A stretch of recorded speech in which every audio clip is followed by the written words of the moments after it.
Sudarlun, Ustadz Abdul Somad tampak kagum terhadap Masjid Haji Kecilemi di Gampong Lam Sepeng, Banda Aceh. Masjid bergaya Maroko hingga Spanyol ini berdiri di areal tanah seluas 3.500 meter persegi yang dibangun oleh Harun Kecilemi, pengusaha emas dan juga merupakan tokoh pers Aceh. Telah lama bercita-cita ingin mendatangkan Ustaz Abdul Somad. Selalu datang pada saya, kapan Bapak? Alhamdulillah.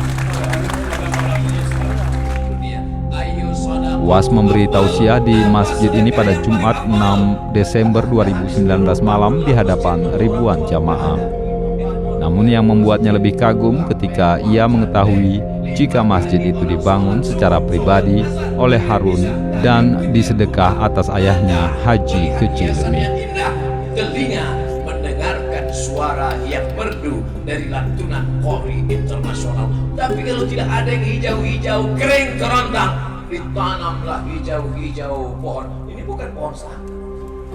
Pohon betul pohon korma kan? Pohon korma ini luar biasa. Maka seni yang dibangun hari ini, seni yang disimpan tadi di rumah Tuan Haji Harun, saya sudah melihat bagaimana seni menanamkan batu-batu kecil ke dalam gagang-gagang pedang. Batu-batu yang cantik indah, terbuat dari gading, terbuat dari tanduk. Masya Allah, tabarakallah. Begitulah seni mereka. Seni rencong. Saya rencong banyak di rumah. Rencong senjata pendek. Artinya apa? Orang Aceh membunuh tidak dari jauh. Banyak orang berani bunuh pakai sniper dari jauh. Dia dari dekat. Belanda, Jepang, sini kau dekat. Makanya Belanda, Jepang, mari potong-panting. Tinggal terong Belanda.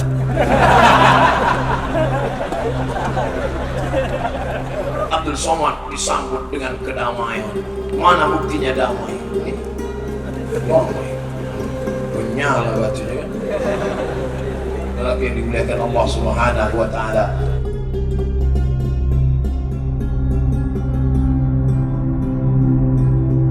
Lihat menaranya, subhanallah, masya Allah, tabarakallah, subhanallah, masya Allah. Mudah-mudahan lebih banyak lagi masjid seperti ini, insyaallah. Malam ini mata kita dimanjakan dengan kenikmatan. Tak berhenti-berhenti saya melihat menara dengan lampu kelap-kelip. Masya Allah, tabarakallah. Inilah yang akan melanjutkan perjuangan Haji Harun